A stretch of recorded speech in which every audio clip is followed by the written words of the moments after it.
So, I've been going around, and I'm sure that most of you can feel the momentum that the conservative movement is starting to garner. Can you feel it? Especially with young people, because, we've got this woke left, and they're extremely loud, extremely noisy, but when you strip away these ideas of Republican and Democrat, these labels we put on certain ideologies, and you offer, we want a limited government, we want you to rule your own life, it is amazing how many people agree with conservative doctrine. But also, especially during the year of 2020, I think the main reason we're gaining so much support is because being a Republican is more fun. I mean, we don't have to go and burn a city down to feel like we're helping people. We actually are able to gather together in person. I mean, I cannot believe that there are some governors telling us that we can't get together for Thanksgiving or we can't get together for Christmas. That is tyranny, and it needs to be fought. But, I'm looking out of this crowd. I have had so much fun with all of you students because, like I said, it's more fun. But specifically, I have met a great number of you here who are from my home state of North Carolina. And now, all of you who put me here from North Carolina, you guys supported me, you guys fought for me, you volunteered, you did so much for me. And I'll tell you, to all of those students, I vow to you that I will not let you down. I will be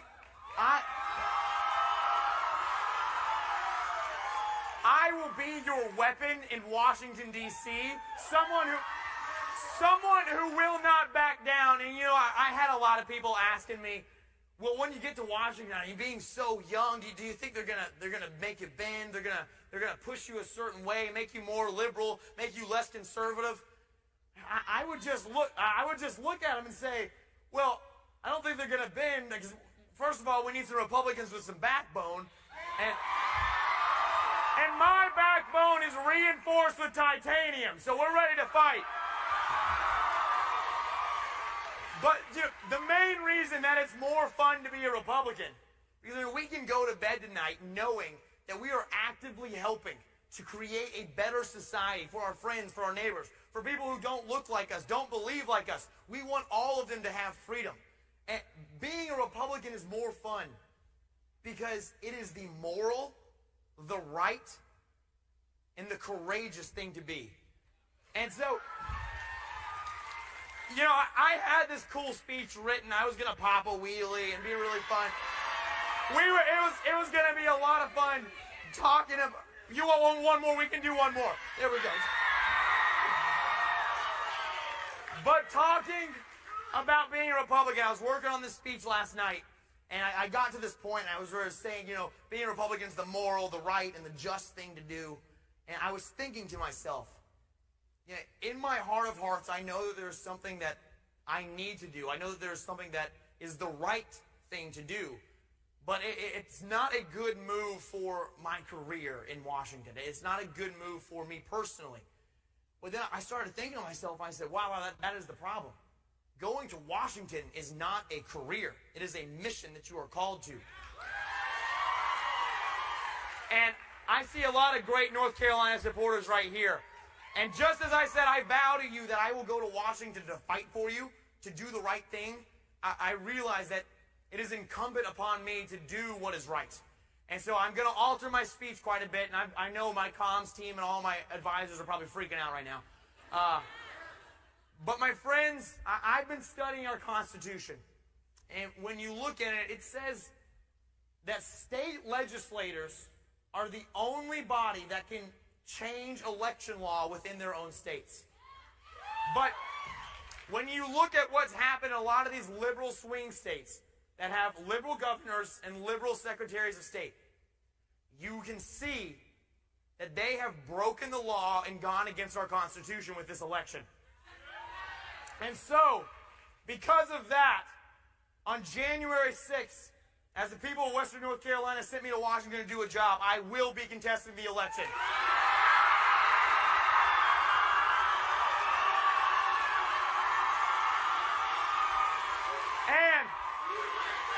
USA!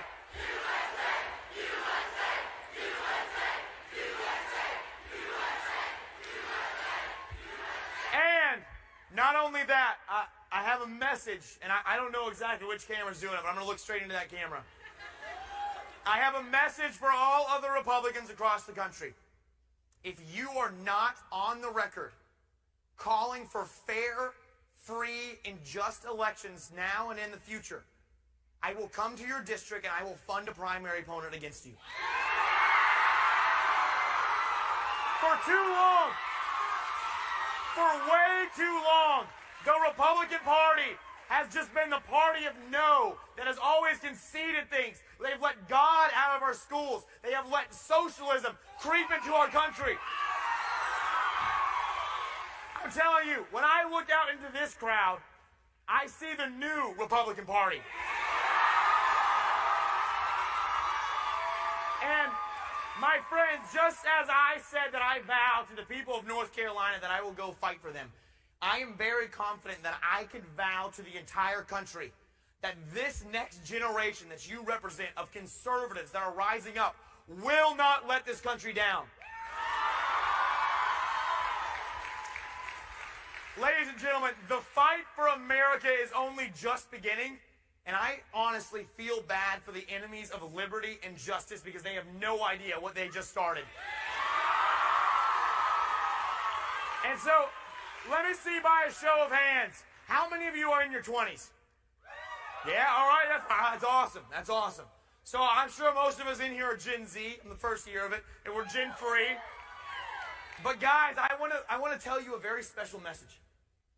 I'm in my 20s. I'm 25 years old. At 24 years old, and because we live in the greatest country in the world, I decided that I wanted to run for Congress because I don't want to raise children in a country that is so divided and that is becoming so corrupt. But my friends, when I look out at this crowd, all of you that just raised your hand in your 20s, there is nothing different besides you and me. I just might be able to roll down a hill a little faster. But there's nothing different between you and me. We are all patriots who love this country. And if you are in your 20s, man, I encourage you. And in fact, I will help you run for office. Please. We need this on all levels of our government. We need our state legislatures, our city councils. We need you in Congress because let me tell you, it is so hard. And I saw my dear friend Lauren Boebert. She's a freshman in our class as well. But I'm sure she would agree. It is so hard to get to know the names of everyone in Congress because right now they're all wearing masks. They're all about 55 years old. They're all kind of balding. And they all look the exact same. But guys, it's time we stop sending cookie-cutter politicians to Washington. And when I look out and see all of you, I see fighters. So I say, let's send some more fighters to Washington, D.C. Yeah. Because, guys, you know, we live in the greatest country in the world, and I know every single one of you know that. And our founding fathers were absolute geniuses. I believe they were inspired by God. And my friends, when they put the Constitution together, when they put our Bill of Rights together, you know, they went back and they got their values from ancient Jerusalem with Judeo-Christian values. They sought that every person should have one vote, Democrats, one. They looked to ancient Athens to see where democracy came from, to see that every person should have a voice and have a vote. They looked to ancient Rome to understand that our incredible country, it needs law and order. It needs incredible infrastructure, and that's what we need to bring to our country. But also, when they were looking back at these ancient civilizations, specifically Rome and Greece, when they looked into these civilizations, they realized that these civilizations created incredible town squares where orators could come and they could speak freely about big, dangerous topics to talk about. And then a very discerning crowd would sit there and make decisions about what they should do in their country, what was the right political move. And our founding fathers saw that, and they said, we shouldn't just have one town square, we should give you a town square everywhere. We should give everyone freedom of speech, and that's what our First Amendment is. But my friends, all of our rights are currently under threat of being taken away from us. You see that the ATF right now is attacking our right to be able to have pistol braces on our carbines. You can see right now that The woke left is trying to limit us from having free speech. My friends, let me tell you, if we lose the Second or the First Amendment, all of our other rights will erode and be gone. And so I'm telling you right now, I mean, just what I think the left is doing, and this is because they want power. They're telling people, you know what, let's create a society where you are free from being offended. And they're using that to get these people who pull on their heartstrings, who, wear their hearts on their sleeves, saying, yeah, I don't want to offend everybody, and you shouldn't want to offend other people too. I mean, if you go around purposely trying to offend somebody, that doesn't make you brave, it just makes you a jerk. But also Ben Shapiro is absolutely right when he says that facts don't care about your feelings. And so, when we start thinking of what's going on, and we see it, you see PragerU and Morgan Zegers, they're defending capitalism and free speech, and I think it's an incredible job. But just because within a capitalist society there are winners and there are losers, and it makes some people on the left feel bad that there are losers, it doesn't mean that they should be allowed to silence PragerU, Morgan Zegers, or any other patriots. But you see big left, Google, Facebook, all these tech companies, they are trying to limit what we can say on the new town square. Because trust me, we do no longer have a central town square. We have a new town square on social media. And I can see a lot of your faces. I recognize a lot of you. You guys are utilizing that to be able to fight for your freedoms. And my friends, right now is the absolute time for us to rise up and fight, because they are trying to silence us. They are trying to take away our rights, and they want us to go like sheep to the slaughter. But yeah, it's not going to happen. But man, hey, let me just take a look. Yeah, no, I don't see any sheep. I just see a pack of lions. This right here is a pride. And my friends, we are going to defend our nation with pride. This new generation of conservatives is going to redefine what it means to be a Republican. We are going to be the party that is known to fight.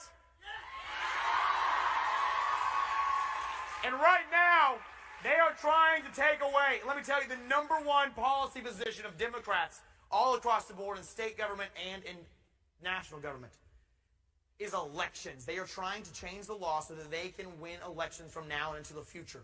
And we will not let that happen. So guys, when you go back to your districts, when you go home, please get on the phone, call your congressman. I know it sounds annoying, but honestly, it's very unlikely that they'll answer, because most congressmen don't come out and want to be around the people. They want to have their bodyguards, be in their armored cars. But I've got a lot of my volunteers right here. You guys know that I love getting out and taking pictures with all of you and getting to meet you, shake your hand. So right after this, I will be out in the lobby. I think it's by, I'll be somewhere, and I want to take a picture with every single person here. I'll stay as long as it takes. But that's because that's how we need our new system of government to be. A government where it's run by the people, not just some elite few in Washington, D.C. who they think that they know better.